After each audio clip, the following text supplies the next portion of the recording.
Yes. So today I'll be speaking about integrating a startup into a more mature company. And hello, this is me. I'm Johannes Scharlach. In 2018, I was working at this small Berlin-based ad tech company called ShareIQ. I was managing developers there, and at the time we were bought by Cision. Cision has about 300 engineers. It's a company that is all around building the right tools for comms and PR people. And then there I started leading the development for the Cision Innovation Lab. When in 2019, Cision bought another startup called Trendkite. Trendkite was working in a very similar space, was a successful startup with about 25 engineers, and that's when Trendkite was being integrated into Cision. So in both those scenarios, I ended up leading projects and managing people from both sides of the aisle. And then in 2020, I joined Frontier Car Group. And shortly after I joined, it was announced that Frontier Car Group is merging with OLX Emerging Markets to become OLX Autos. So once again, I'm in a situation where a startup, in this case Frontier Car Group, is integrating with another company. And as always, I'm quite involved with projects that require integration to be successful. So what is it that I do? So my title right now is Director of Engineering. Previously, I was a Senior Engineering Manager. And I typically like to think that I spend my time talking about or thinking about 4 different concerns. The most important one is coaching and mentoring people. The second one is project management and collaboration to actually make our project successful. A big part that I enjoy working on is thinking about how we work. And then obviously in software engineering, a big part of my job that I also enjoy very much is software development and architecture. I don't do much coding myself anymore, obviously, but I still love being involved. So you want to integrate 2 companies. You want to integrate 2 companies of different maturities. So usually the motivation for that is to take the best pieces, the best tiles from either side. And you want to combine the best of both worlds. So much like a nice mosaic, you want to create a picture that's bigger than the sum of its parts.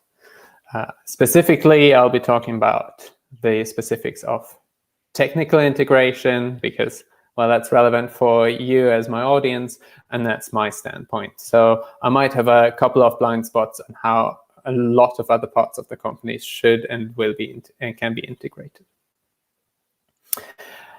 So how does successful integration work? I like to think of the 3-legged stool. The 3-legged stool of successful integration is kept up by 3 pillars or 3 legs, which are trust between the teams, having a common culture, and also the actual tech integration, because in the end, that's what we're here to do as well. So let's start with the first leg. This is trust. What does it mean to have trust within that organization, within the common organization? First of all, let me start out with a quote from Simon Sinek. If you do not have trusting teams, what you do have is a group of people who show up to work every single day, lying, hiding, and faking. And I find that incredibly powerful because I've seen people that don't trust each other, and the amount of work getting done in that environment is close to 0. Why do you have this lack of trust? Well, I think it's because a big part of that is the culture clash when you integrate 2 companies of different maturity, where everybody thinks that they know best. And that's probably because they've been told so. But you can see that people will tell you things like, oh, we know best because we move fast and we deliver results quickly. And people will tell you, we know best because we build things the right way and we have millions of users. Or people tell you, we know best because we've only hired the best talent in the industry. And obviously, people will tell you, well, we've been acquired because we know best. And we have a high growth, which proves we're building the right thing. So obviously, we know best. So what does that mean? That people have this impression that they are the ones that know best? And well, obviously, there's a certain piece of truth in there. And that's why you usually want to combine the best of both worlds. That's why you want to pick those things that people know best. But usually there's no one person that does know everything best. So how do you get people to actually trust each other to get the best pieces of the mosaic? Well, first of all, remove the throne of entitlement. There's lots of parts that contribute to the throne of entitlement, but one foundational piece is criticizing what others have built in the past. That's typically very easy to do. So I like to try and forbid it as much as possible, because those conversations really have no merit.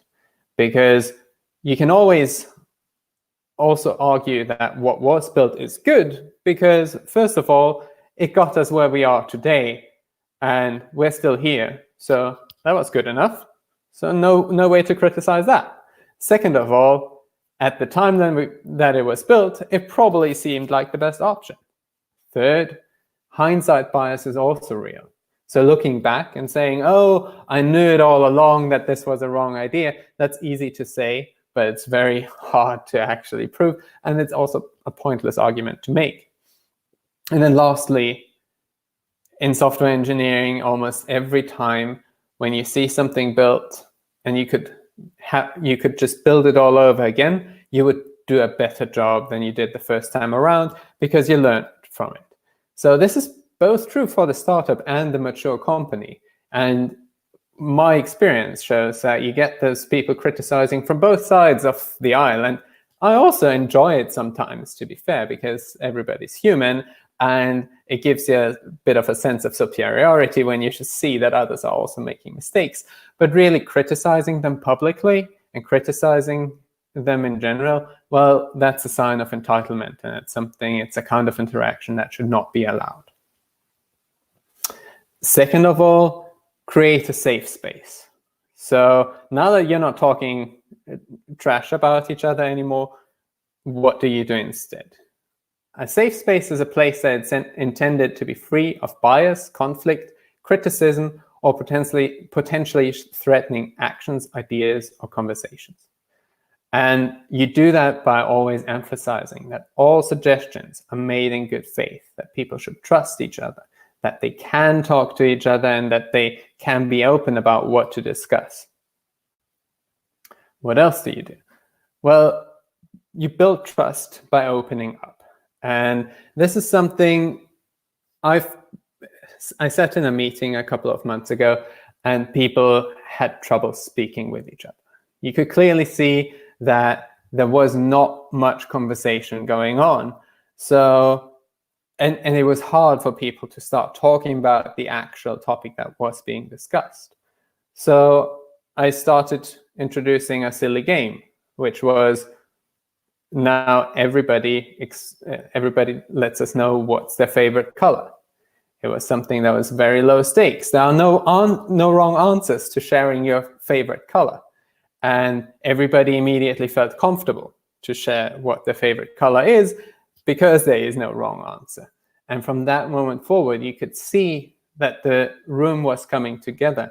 People started seeing each other as humans, and people started building trust. Now, this was, of course, only the very first step, and getting to the place where people feel free to openly share their much more technical ideas, where people feel free to share ideas that can easily be shot down. Well, that needs to be built up from there. But making the first step is usually the hardest step. And then also leaders are the ones that build the environment for trust. So I believe the whole audience today does make a difference when integrating different companies. Because what you can do to increase trust is, first of all, don't play favorites. If you have reports from both sides, treat them equally.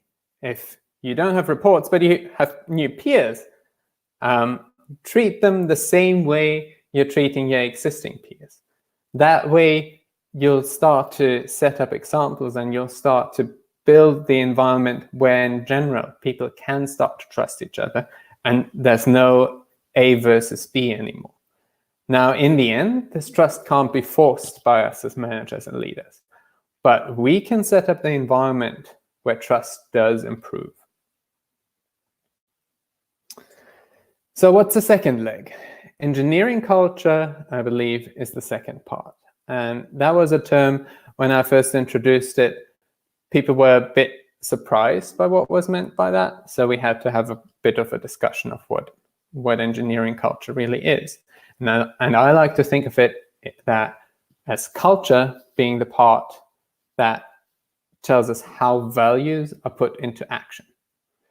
So our values, typically you have this list of 5 company values that somebody had put up at some point, and it's really hard to connect to it, but they are really, really fundamental pieces to how you work, and at the same time they're extremely abstract. And then in contrast to that, you have your actions, the way people act every single day, the way somebody comments on a pull request, the way that people speak to each other, whether it's how you deliver your products. And that's the most concrete piece. And it's very far derived from those values in the best case.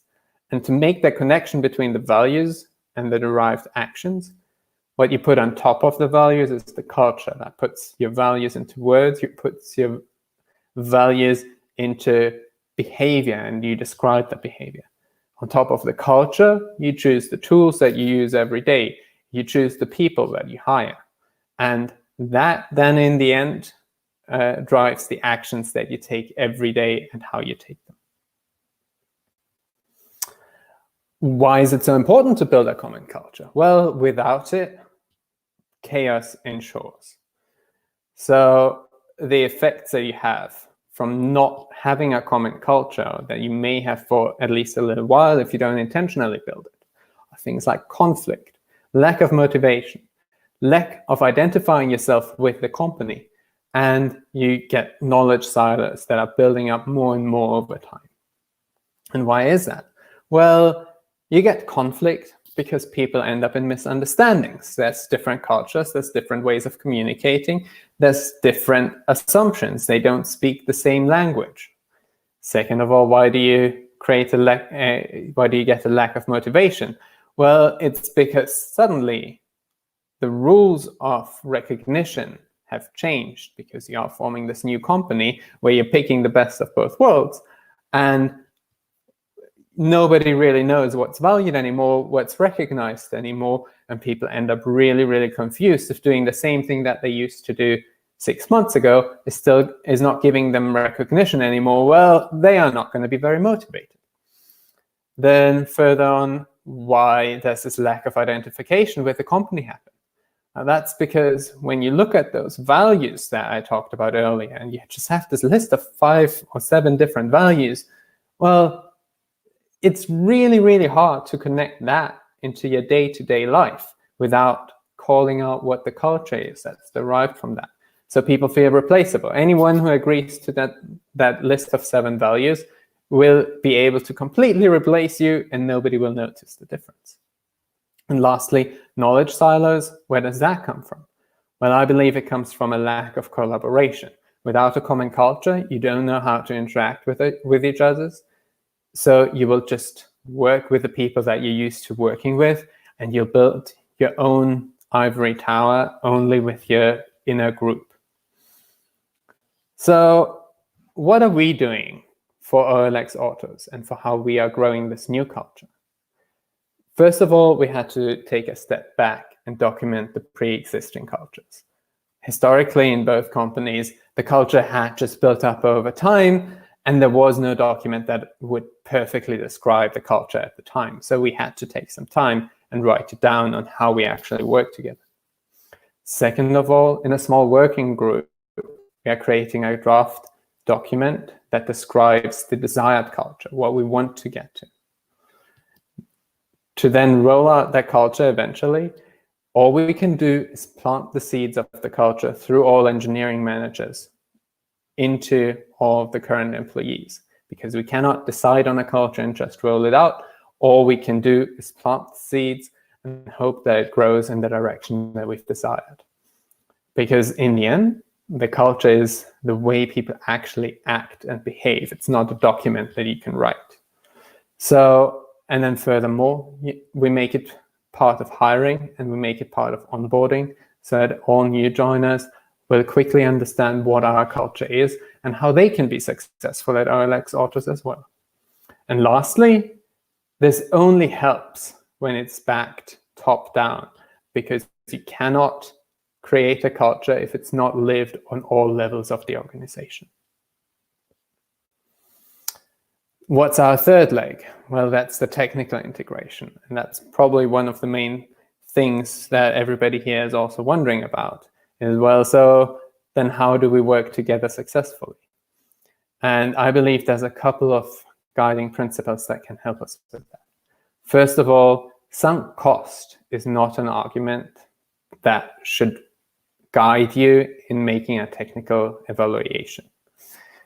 That's because what you should do instead is think about, where do you want to be in the future, say a year from now?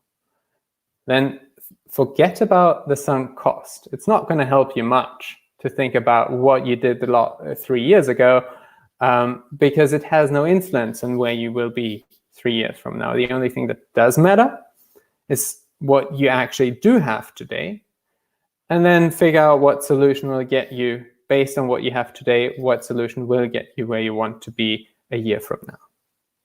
So in short, consider what you have. Don't pay attention to what it took to get you to where you are. Only pay attention to the actual implementation that's in place. And furthermore, you create an architectural strategy. So you need to figure out what are the first principles that your new system, the common system, needs to follow. You can do that, for example, by noting down and differentiating between different domains. What's your request response domain? What's your event domain? Also, what do your failure domains look like? You probably noticed that I use domain now in a very, very liberal sense. And that's on purpose, because part of your architectural strategy is thinking about what are relevant domains to you. What does it mean? What does domain mean? Some examples of an architectural strategy can be writing down the cases of when and why you prefer using the cloud, or how you prefer using composable components versus one-off solutions. Or maybe you have a case where you really want to evaluate or really want to push for those one-off solutions because it makes sense. But write that down in an architectural strategy so that architectural decisions being made in all teams on all levels can build on top of that. We still have to figure out much of this ourselves. So I don't really have the solution to that, but I've encountered many of the problems over and over again that made it difficult to make decisions. Next, make knowledge sharing a priority. So really make sure that when you do your capacity planning, if it's within a sprint or if it's within a quarter, you take into account how much time your developers will need on sharing knowledge. Because if you don't, well, they won't share knowledge because it's not rewarded, right? It's not planned for, and they'll only be late with their regular work. So make it part of the regular work. Explicitly mention onboarding work in your priorities. Put that out there. And ideally, you also have deliverables for knowledge sharing so that the scope of that is clear, just as with all other tech solutions as well. Another thing for successful technical integration is collaboration, so you can avoid hidden gatekeepers. Hidden gatekeepers are people that can stop your initiative and you don't know that they exist. So you get to 80% of the solution and all of a sudden this one guy that works in a dungeon in some other state or country or continent is going to tell you, no, you can't do it that way. That goes completely against everything else that we've done. And maybe that person is right. But if you're not aware that they exist, you'll be very surprised at a time when you're ready to get to the last mile of your project. So what can you do to avoid that? One thing you can do is assign buddies from both sides to collaborate and get people involved that are aware of how engineering works in both organizations, because they will know who those gatekeepers are and they will get them involved early so that you don't encounter an unfortunate surprise towards the end of the project. Another thing that you can do is something called onboarding. So when you have projects that don't really fit into either backlog or either domain, get a person from each side and ask them to work together. That way, your new common team will own the project. So what have we learned? A successful integration builds on trust, builds on a common engineering culture, and builds on good technical integrations. All of this, all three legs here, work as catalysts. So they don't guarantee the successful integration, but when you focus on building trust quicker, when you focus on having a common culture, and when you avoid some of the pitfalls in technical integrations, your integration work will go much smoother and faster. It's also important to consider all three of these legs, because much like this stool can't stand on two legs, your integration catalyzation will fail by the shortest leg. And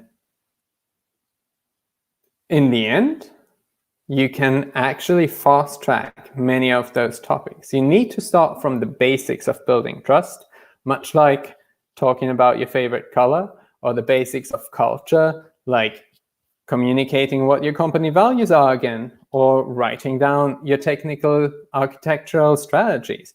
But you can fast track those things because you are working with two experienced engineering organizations. So it's actually fairly easy when you communicate bottom up, fundamentals first, and then your derived values. It's fairly easy to pick your best parts and just communicate about it, and you already have a good portion of the team that understands well on what you mean. So you can quickly build up a new team. All right, thank you very much. I think I've taken almost too much time. This reflects my personal experience, obviously, and my personal experience on this is also constantly evolving. With the next completed integration, I expect that 20 or 30% of the presentation would change. And it's obviously not a blueprint to getting the integration right. So I'm saying the cheesy thing here that the right answer is always going to be, it depends. Thanks very much, Johannes. I think we'll get you back to speak once the integration is finished and see how your presentation may change at that point. Thank you very much. Thank you. So I'll open the floor, I suppose, to any questions. If you want to ask any questions, you can just add them into the Ask a Question box down below. I have one question so far from Lev Leontev, who is the engineering manager at Cision. So he asks, do you measure knowledgeable sharing success? Do we measure knowledge sharing success? Yeah. I did that in the past. Interestingly, I did that with the team that is now managed by Lev. So that's how the connection is made. But mostly with things like onboarding documents, any sort of documentation, or things like how quickly it is for a developer to set up their own environments. So that's not directly the knowledge sharing itself, but you can measure what good knowledge sharing impacts, like local dev setup. Yeah, thank you. I'll give a minute just for any more questions that might come through, and if not, we can move forward to Fatos, but just give it a minute or so. If there's any questions anyone would like to add.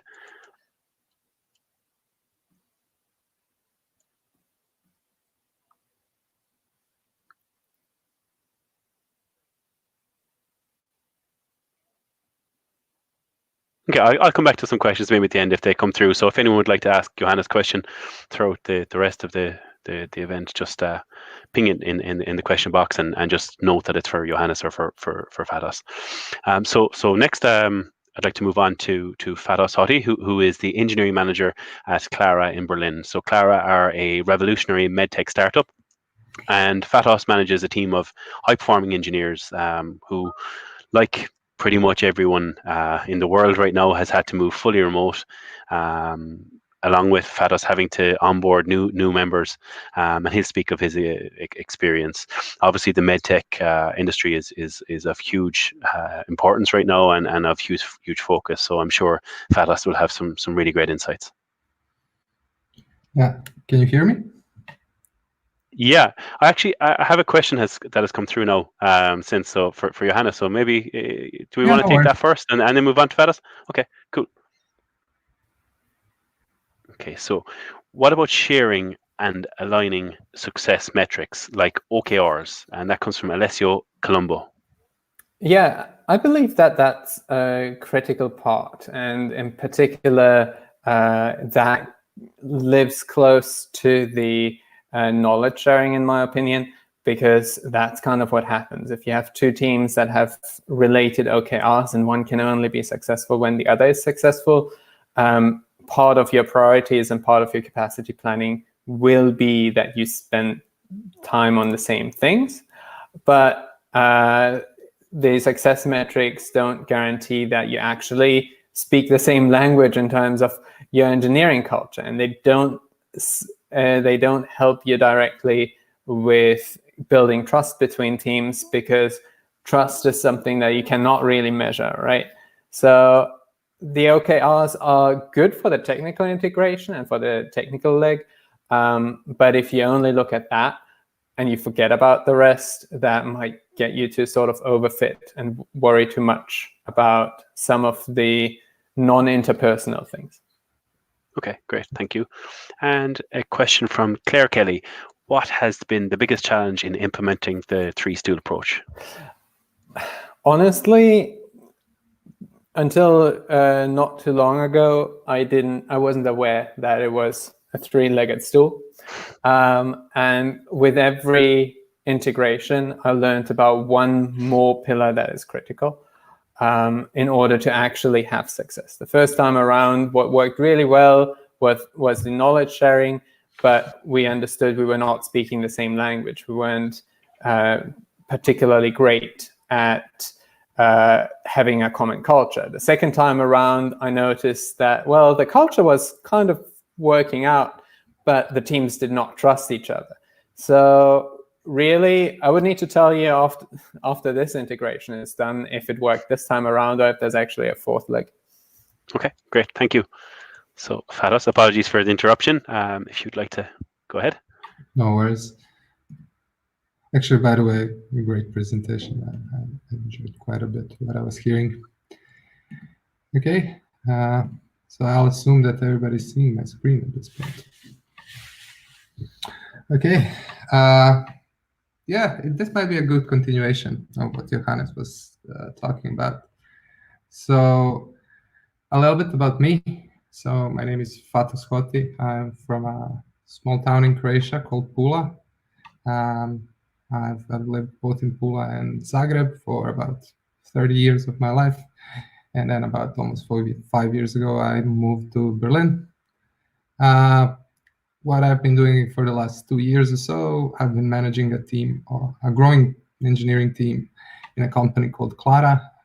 2 years when I took over the team, we were 5 full stack developers and 1 QA. Now we are a group of 24 people, both backend, front-end QAs, product managers, product designers. So there's quite a bit, and quite a bit changed in the last 2 years. But I'm not here to talk about that. But let me just give a disclaimer before starting. As the same way as Johannes explained, this is more of a personal experience story than anything else. Luckily, it was a success story, so I think some parts can be used for good. So, but still, don't take things for granted. Okay, so just to give you a little bit of a backstory, what was Klara until March 2020? So Klara was a messaging platform and workflow tool used by medical professionals and their patients.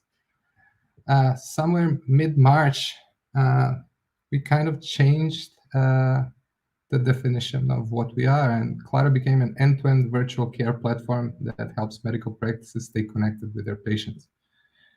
How we were able to make that switch is actually a story about one specific feature that actually bridged the gap between Klara being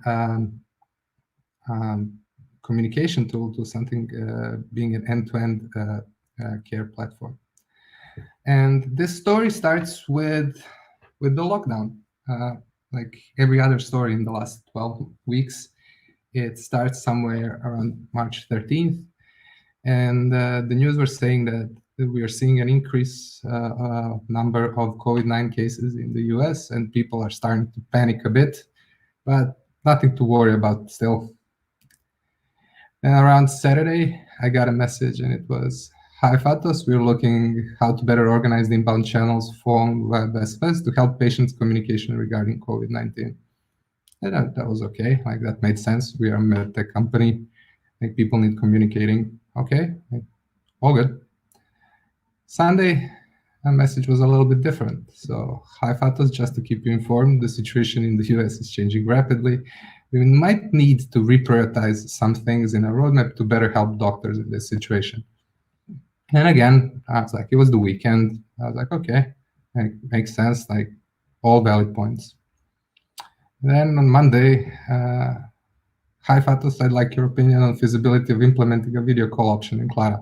So like you can see how like the messages are like gradually growing. You can sense like that the situation is escalating.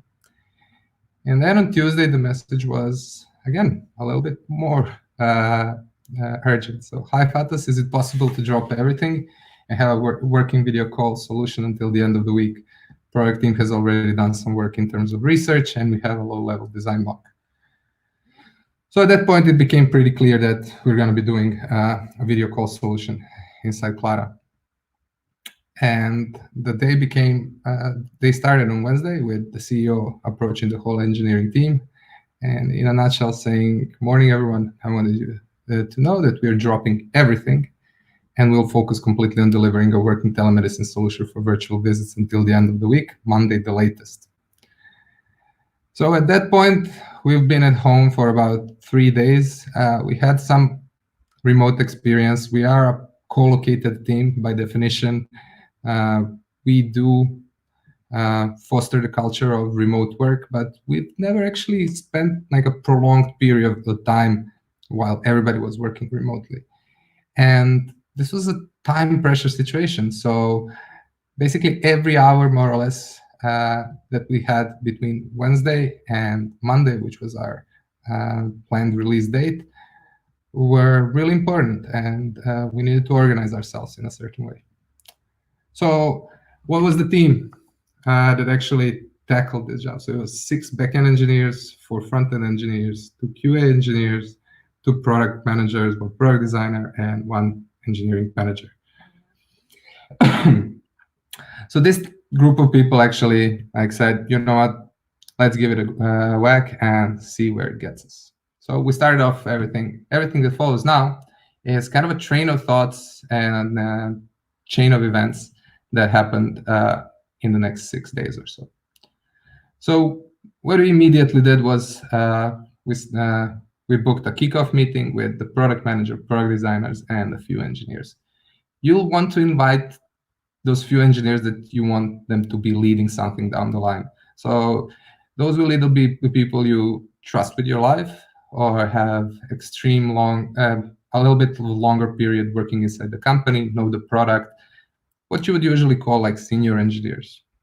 And the most important thing here is to explain the why are we doing this. So I believe that everybody has come to a situation when something needs to be done urgently. There's always a group of people that says we shouldn't rush things. We should actually define them, specify them, research them, and then implement them. But this wasn't one of those cases.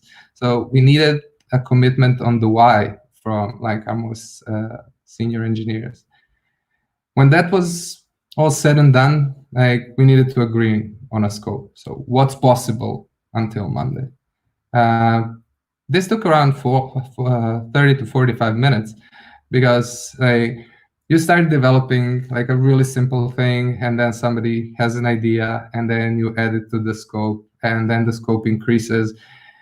We decided to have a very, very simplistic scope. So what we set ourselves as a goal that like at a certain point during this development, there has to be an option. There has to be a button in our interface that starts a video call between a patient and a doctor. This is how we describe it to start with. The next thing that we did, because we are not a video solution company and don't have a lot of experience in this, we defined research paths. There were 4 of them, like building everything from scratch, using an open source solution, a fully embedded solution, or just the infrastructure provider integration. We decided to meet again in 2 hours, so we time-boxed the research paths and said, you know what, we're going to invest 2 hours in research, and everything else we're going to figure out along the way.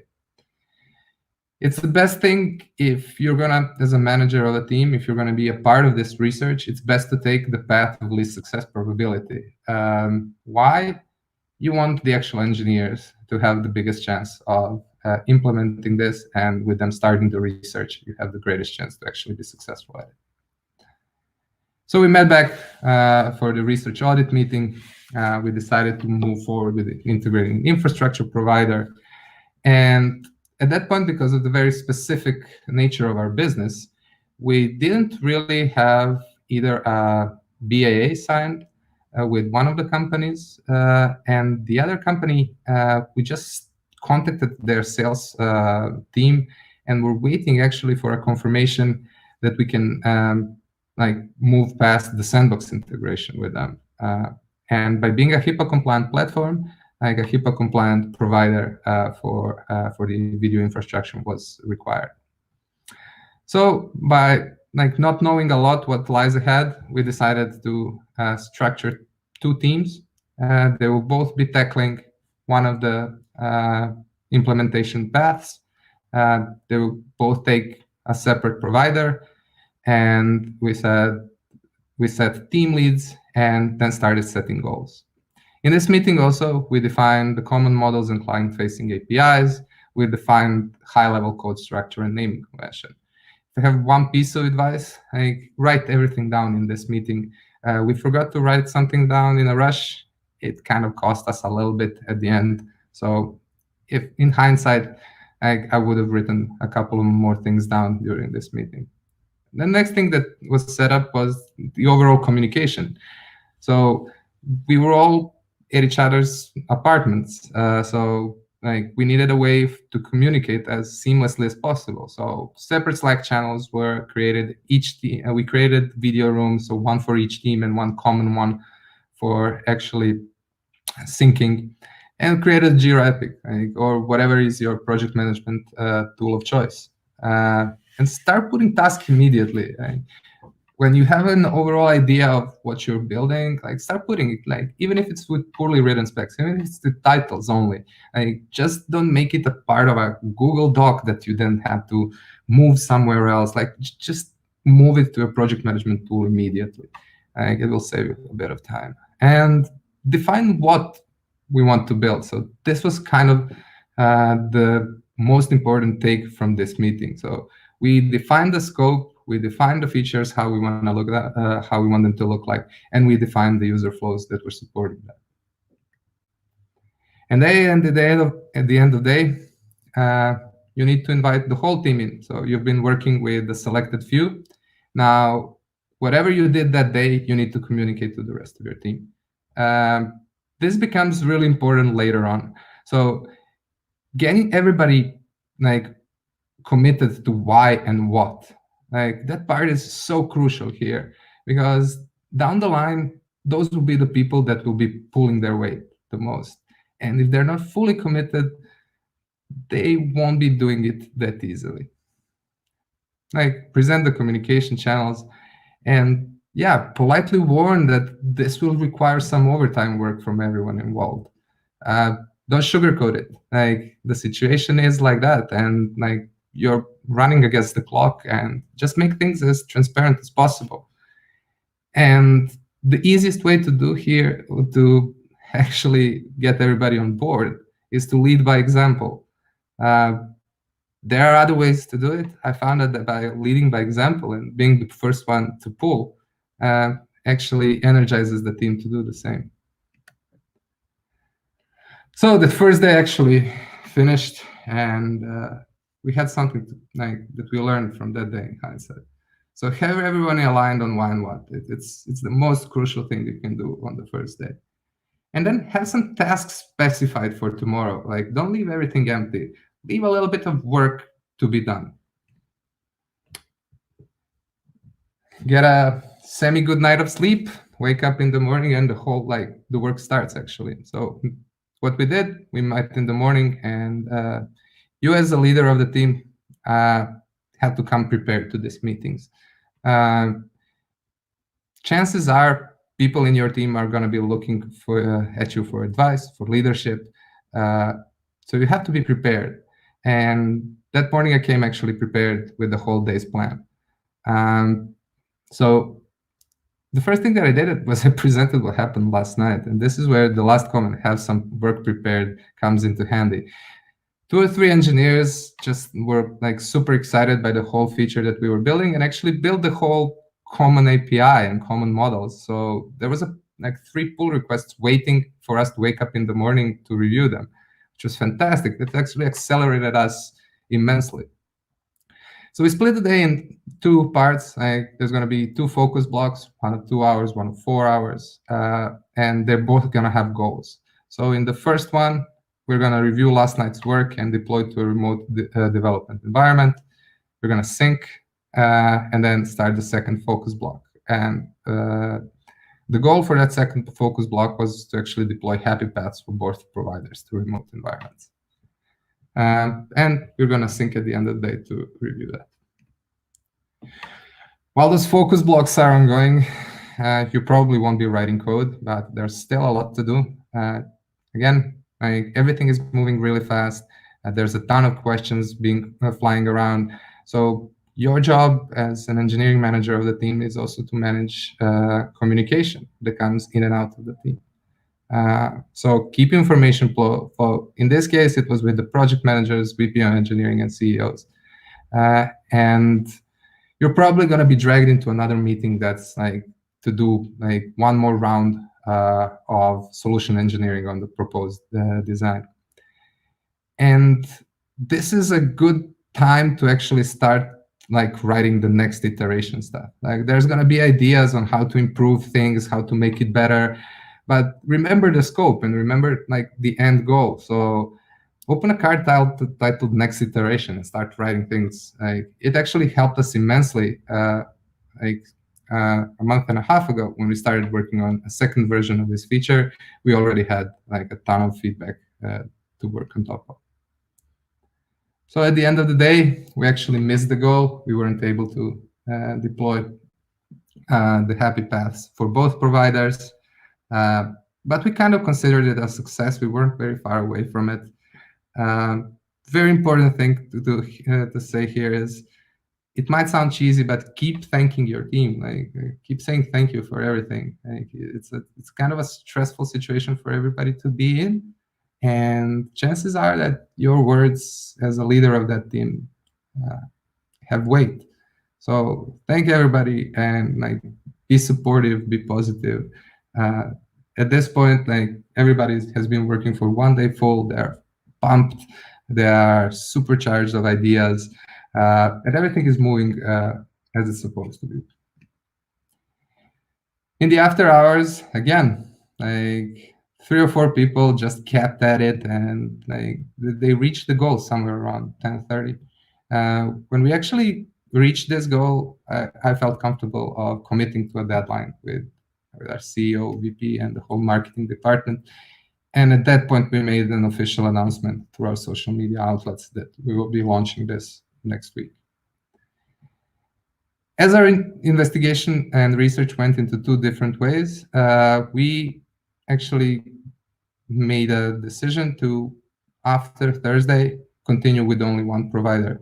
So the sales department from one of the providers still hasn't gotten back to us. In the meantime, we signed a BAA with another one, and it was an obvious choice to make. And around 1:45 midnight, I informed everybody that we dropped one of the providers, and that starting tomorrow morning, we're gonna move all our efforts in the remaining one. So some lessons that I feel that we learned during this day were to set short-term reachable goals. It's really important in the beginning, both for team morale and whole satisfaction level inside the team, and also over-communicate things. So when you're remote and a lot of the communication happens through written form, and the need for over-communication just grows. So over-communicate things, even the most obvious things. Don't think twice about it. Like if you're in a meeting with someone and you make the tiniest of decisions, communicate it. Like just make information as available as possible. So yeah, not a really long night of sleep. So I think around 4 hours. You're gonna wake up Friday, and the first task that you will have is to restructure the teams, because you just dropped one of the providers, but you still have around 5 or 6 people at your disposal, and it's a shame for them not to do anything. And it's actually great to use that momentum at that point. Everybody is, like, as I said, really energized about like finishing this product, and you as a manager want to have this pride of accomplishment among as many people as possible. And then inform everybody about what we started calling about the Monday version. At that point, there was only one long-term goal. By long-term, we mean 3 days, and that's the Monday version. There were numerous occasions when we were talking about something and the conversation just ended with, like, it's not the Monday version. Let's talk about it after Monday. Define goals for today. We defined an unpolished MVP as our goal. So we said, I don't know, like 5 known errors with something that we'll be happy about. And yeah, don't do a midday sync. We didn't do it. We just agreed that it's a much better use of everybody's time if people just kept being focused on their work. During the focus block, you as a manager, we have different tasks probably. So this is a good time to actually start planning release activities. But before that, like don't forget those people that you scrapped the work for. There are 5 people that work their ass off, and now they're like removing their code from the code base. So just make sure that you talk to them and explain them what are the reasons behind this decision. And as you'll be at what, second, third day of development, you're gonna start getting something that's showable to more than just your engineering department, and you're gonna start getting feedback. Manage that feedback in a meaningful way. When CEOs start putting feedback in public channels, people tend to consider them really serious and will sometimes drop everything just to work on that. So don't allow that. Like, be the filter or find someone to be a filter for that. Help test, do code reviews. Like, at this point, you're in the trenches with everybody else. If there's nothing else to do. And create a card titled "Fix all the corners we cut to reach the deadline." So there's going to be quite a few at this point, and moving forward, there's just going to be more of them. So start creating an index of those. Like, it will help you actually after you release and you're looking at the team and like, what now? this would be a good source of tasks to work on after it has been done and like to improve on the solution. So we met for an end of day sync as every day. We missed the goal. We were close again, but yeah, we didn't reach it as such. We were still a bit further away than we wanted to. But that's not a reason that you shouldn't be thanking your team again. Thank them, acknowledge all of their work, but inform them that you probably gonna need to work the weekend. In situations like this, you either work overtime or you don't meet deadlines. When it's a drop everything situation and you're running against the clock, yeah, there's probably gonna be weekend work involved. If you're doing that, set a comfortable time to start with. We landed on between 11 and 12 for tomorrow. We didn't want to make like an early morning out of it. We kind of agreed internally that we're just gonna meet between 11 and 12 and start working. Okay, so there are quite a few lessons that we learned. So if everyone knows the goal from the beginning, it will be easier to make a hard decision. So this is referring to dropping one of the providers. So everybody knew that like one of the providers is going to be dropped down the line. So there was actually no pushback in this decision. The developers who stopped working on that just asked the question, what can we do next to help get this over the line, which I found incredible. Know what the release process will look like, makes it easier to manage expectations. This is the point where we actually decided that we're going to move with a limited release first, and it actually helped align the rest of the company on it, including product marketing, product managers, and all the other departments. Start indexing all the corners you cut, and don't create a public feedback channel. Are some of the advice that I can give. So we are pushing towards the end. Saturday, we woke up. It was a weekend working day.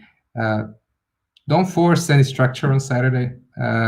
People are kind of like sick and tired of meetings, of syncing, of everything like that. They just want to do their thing. There's a clear path until the end, or there should be at this point in your process. So leave people alone.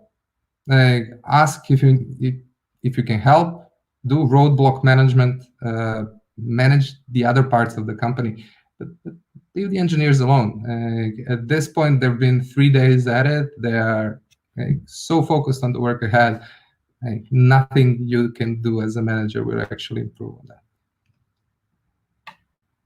And then we just synced one last time for that day to review where we are. And we were one pull request and a small issue with video quality away from code complete, which we actually considered a success.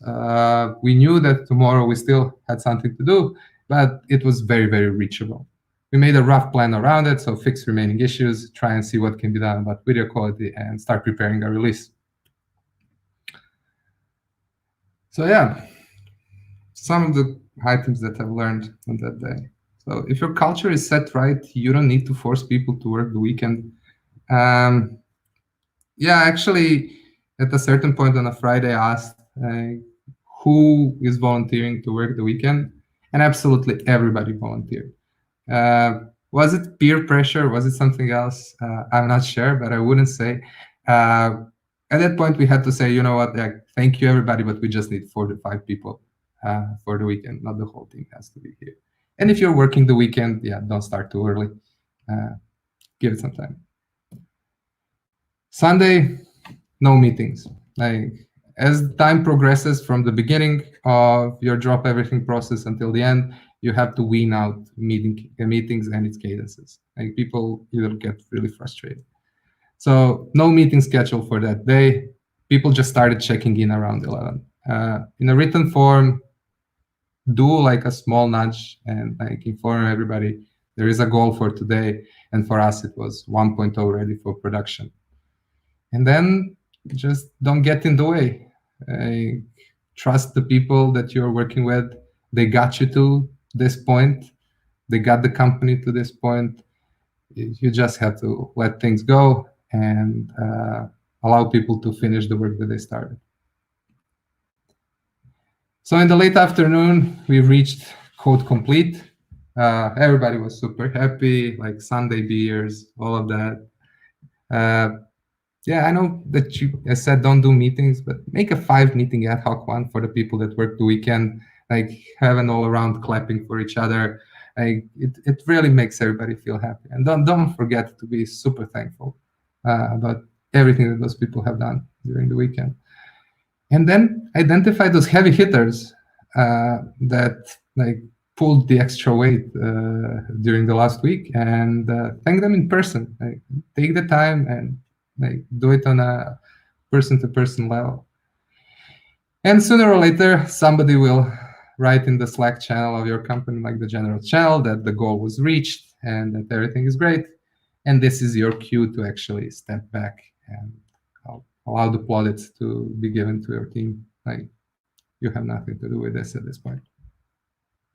So what are the kind of the lessons that were learned through this whole process?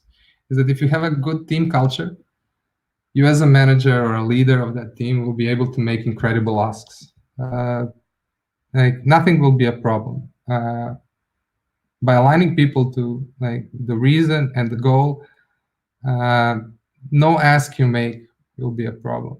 At least it wasn't for me in that week. The team will be set for success by knowing their goals and how to reach them. And by you facilitating the process in place for the team to reach it, they will be always set for success. And at the end of the day, you'll be able to trust each other, like, to reach those goals, because this is not the only goal that you'll be reaching together as a team. There will be many, many more coming. And I love what Johannes said about trust. Yeah, if you trust each other, like, reaching goals is a far more achievable task. Thank you very much. Thanks very much, Fatos. That was a really interesting insight into Klara's supercharged journey since the start of COVID. So thanks very much for that. Opening the floor to any questions that anyone might have, if you want to pop them into the questions box at the bottom.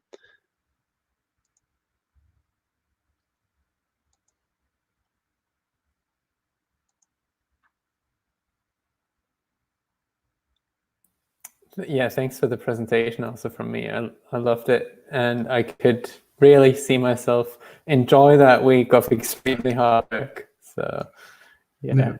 I have to admit, it was a fun week. It was a long week. It was a hard week.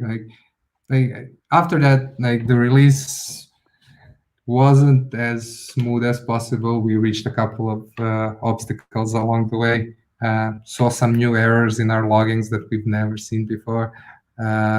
So it was an amazing effort in 6 days from a group of people, and it actually turned out that it actually boosted both our business side and allowed for better marketing of our product and like a much better story to tell at the end of the day. I have a question here from Jonas Hartman, and he asked, what did the week after look like, and what were the challenges that came afterwards? Yeah, so one of the challenges that we were fighting was debugging, I have to admit. So we didn't have a super setup front-end tracking at that point, that we ad hoc then added something. One story comes to mind is that one of our customers was trying to use the feature from his office and was unsuccessful, and from his home it worked. And what we actually did was connect over like a Zoom meet or a Hangouts meet at that point, and connected with them and actually did like on-screen debugging. And it turned out that the router firewall was set up in a way that it actually was blocking traffic to certain ports that our video solution was using. And actually figuring that one out, we were able to tackle something like several dozen customer support requests with the same fix, because they all had the same provider. So that was a pretty interesting finding to have, and it is actually not an easy matter to figure it out. Okay, thank you. And I have a question from Antonio. How did you find a good balance between trust and control? Well, I would say that one of the things that I'm extremely proud about Klara is that this whole engineering culture is set up in a good way. It's earned in a way. So you earn trust. I see myself like putting less and less control as the trust grows. And this was more or less like a super expedited process of gaining that trust. It's like traveling with someone. Your friendship grows exponentially in that point. Okay. And a question from Oleg Abrashev. Did the team which worked overtime receive some bonus for their work in any way, payment or free time next week to recharge? So we started with like everybody's gonna get their time back, but nobody actually asked for anything. We are going to be given a nice bonus to like the 5 people that actually work the weekend, and yeah, like we are prepared to reward that work, which is not always the case in startup world, I would say. Yeah, absolutely. And a question from Claire Kelly. I know that the project was under a particularly tight deadline, but how did you manage the commercial business expectations to make sure that all projects didn't or don't fall into crunch time? I'm not sure. I don't understand. Like all the other projects. All the other projects, so the general projects. Everything else was delayed. Yeah. Everything else was delayed. Like the business imperative was the business reasons why to do it, like outweighed everything else that we were doing at that point. You have to realize this is mid-March, and people started the visits to clinics that we work with dropped from, I don't know, several dozen to, I don't know, 100 patients to 0. So all the appointments got canceled, and this is kind of the business model when you're having a clinic, like you want to have patients coming in. So this dropped to 0, and video visits was the only service the doctors can provide to actually give a healthcare service to their patients, something that they can charge. So like everything else that we were doing up until, like everything else that was ongoing was just dropped, and it was communicated clearly with the C-level, with everybody else in the company, that there will be 2 to 3 projects that will be delayed by, I don't know, 2 weeks or something like that. And that's the direct cause of us working on this feature.